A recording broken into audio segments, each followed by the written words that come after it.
So it's been a really busy week, which is pretty typical given that I have 3 kids still at home. And it is one of those things that happens when you have lots of jobs. Did I mention I have 3 other jobs? I think I did. So in addition to being an intuitive and mentor, I actually have 3 part-time jobs at my children's school. So one of which is to teach handwork, which I absolutely love, do that 1 day a week. But the other 2 jobs are homeschool coordinator and summer camp coordinator. And even though it's only February, there's a lot going on right now. So it's just been a little bit busy. So anyway, my kids also have their activities. And in particular, this week, my son had his senior game. And just like my daughter had a senior meet for her college, he was recognized as a senior athlete at his school at his last basketball game of the season. And that was awesome. Not just because, we get to go up and give him a hug and all of that stuff, but they not only won, but they became league champions. So I'm so excited. But I also have 2 other, girls who play basketball. And next week they have their tournament and their league, stuff going on or whatever. And so even though we're out of school next week, it's still, winding up to be really busy.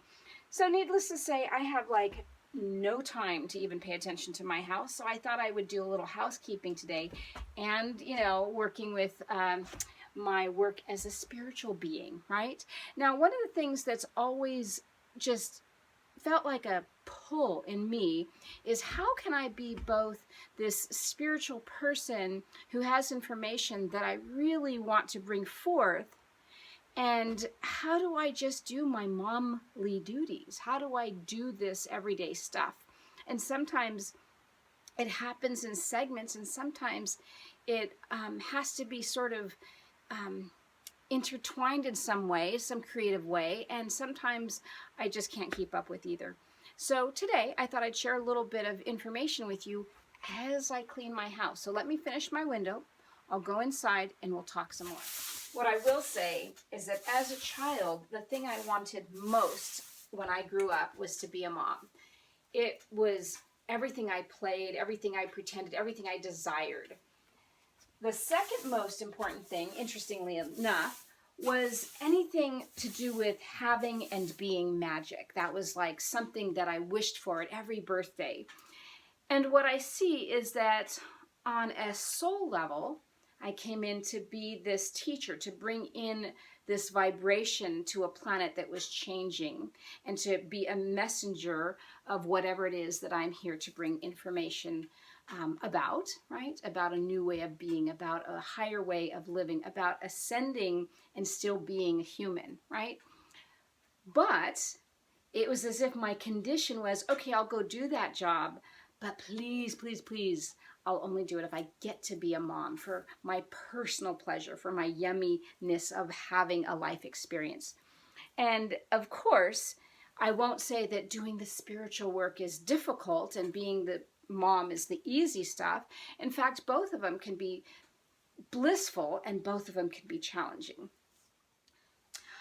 Part of what I wanted to bring through in this whole soul revolution was really owning that part of being human, and for me, of being a mom. Now, it's really hard for me not to go into judgment or even to sound judgmental, and you can take this however you wish, really. One of the things that was really sad for me to witness as I grew into an adult with these 4 children, and as I started to look for teachers or leaders who were women to learn more about me and my spiritual path, what I saw was that many times the women who were spiritual teachers often abandoned their children in order to go become more spiritual. And it felt even more like I had to make this choice, right? It's really easy, in my opinion, again, going into some judgment, to become this guru and to have all this information when it's a separate part of who you are. It's a separate life. And I remember saying something like, I don't want to learn from all these teachers. I don't want to hear anything about Jesus or Buddha because, first of all, they're both men. What do they know about parenting, right? And then lo and behold, my mom had said, oh, look, and she got me this book, which I didn't honestly read. I started to read bits of it, which was something like Jesus wasn't a parent and Buddha never drove carpool. And I think her approach to the book, from what I got, was something about that, how do these teachers want us to apply what their teachings were to our practical lives? My whole point of Whole Soul Revolution is to show you that I have a very practical, very messy life, and that things aren't tied up in a bow and I don't have all the answers. But it's that striving and it's that recognition of me being this teacher, being this spiritual being who has come in to bring information in spite of my messiness, or maybe because of my messiness, and that parenting for me has been part of that process. That I don't have to give up being human, that I don't have to give up, sex and, certain foods and, whatever else, parenting, in order to become more spiritual. I have given up some foods, partly because they don't resonate with me, but it's not because someone told me to. So again, I'll keep cleaning house. I'll keep touching base with you, but it's really hard for me to sweep up this pile and keep my visual in the frame here for you, and collect my thoughts at the same time. So let me collect dust. I'll collect thoughts, and I'll share in a few minutes. One area where I feel that my spirituality gets to merge with my parenting is with our family nature table. Now, we could have it represent whatever we want as a family, and we often do it by seasons. This particular rose was one that my son gave his dad and me on his senior night the other night, so that's important to us. And right now we are in the February, just before Valentine's Day, so I thought I would add some kind of pink and appropriate Valentine's-y things to make it more festive for us. My girls the other week went to a friend's house where they made some beautiful beeswax candles, and so they dipped these several times and then added some beautiful little foliage and leaves and such to it. So I think that's lovely.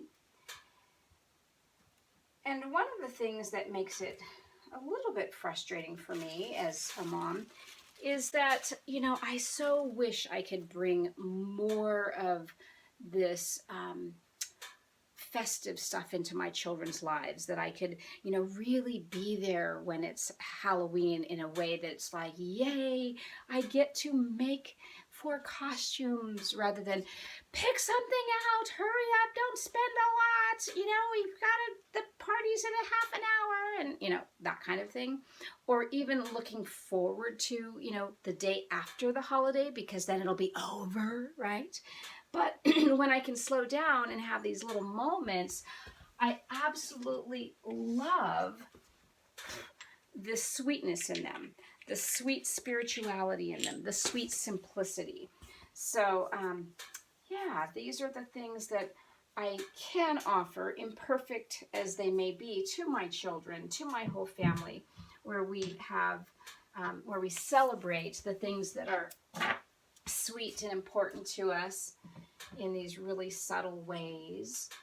So, when I can take the time to clean my house, to take the time to work toward the beauty that we strive to have together, then I touch into those yummy moments where my spiritual beingness and my momness get to come together. I remember before I was a mom, I had been working full-time, and I had a woman who was a new mom as a coworker. And I remember a specific statement that she made, which was she really was more or less a perfectionist and loved to give 100% in everything she did. And being a working mom, she felt as if she could only do 80% at work and only 80% as a mom. And so she always felt inadequate. And I just thought, wow, that's really, awful, because I am a perfectionist too. And I still have that sense of, wanting to do the right thing or the best thing or give my all, right? Anyway, so it wasn't really that made me decide to be an at-home mom when I decided to have children. It was more just this idea of really, really wanting nothing more than to be with my children. And so I've worked over the years part-time, kind of working around their schedule and such. But what's interesting is her statement was not just about being a full-time employee and a mom. Maybe it's tighter, but I still feel that way. I think I would feel that way even if I didn't work at all, right? It's just that sense of how can I give my children all that I would love to give them? How can I really show up as the parent that they deserve, right? Well, the same is true for spirituality. In essence, how can I show up in the world and be as good or as divine as I have come here to be? And am I doing it, or do I feel like a failure? Well, I think that the bottom line for me is that I have recognized when I get to these moments where I can go, is that I am never going to be perfect. I'm never going to get to that place of, I am, such a great intuitive that everything I say is not only spot on, but really helps people. Or that I channel all this divine love 24/7 and I never have any judgment, right? Or that I hold space for my children to have all their moods and all of their stuff and just accept them completely. Or I accept me completely.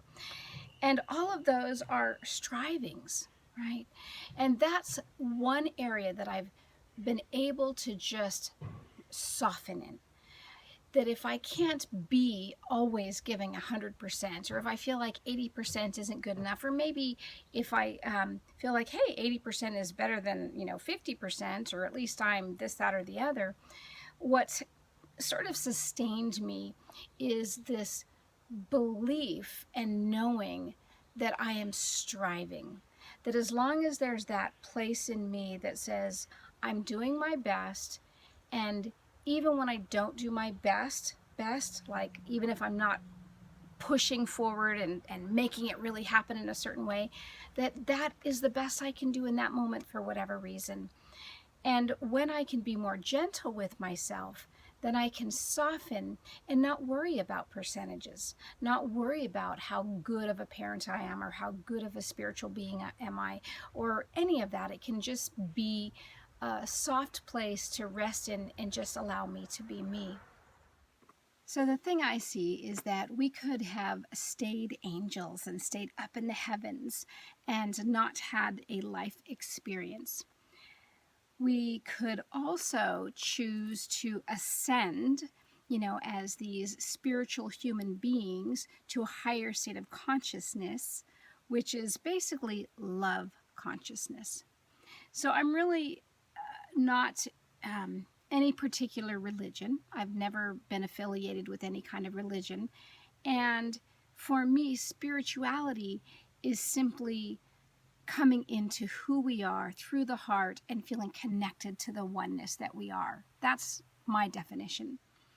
What I've seen over the years is that those people who I consider to be quite awake, and that just simply means that there's more consciousness about this interconnectedness. There's a sense of who they are in relation to the all. Those people tend to be very awake in these upper chakras, so called, maybe the fifth and above. Um, but I find it interesting that initially we talk about the root chakra as being the first chakra. And what I see is that, way back when we were human and had less memory of being spiritual, we started in this very primal place. And the idea was to, ascend up, each chakra. And then, here we are, this awakened being. What I see has been incarnating for this era is that many, many people have come to the earth very awake. And so the idea now is to take all that awakenedness, all that spiritual connection, and bring it into our being, into our heart, into our will, into our living. So, for all the times that I feel this pulling in either or direction, am I spiritual enough? Am I human enough? Am I good enough? And all that stuff comes up for me. What I try to remember is not only that striving, but that my work is, my spiritual work is through my actions. And for me in particular, because it was my, heart's desire to become a mom, it's in my mothering, as imperfect as it may be.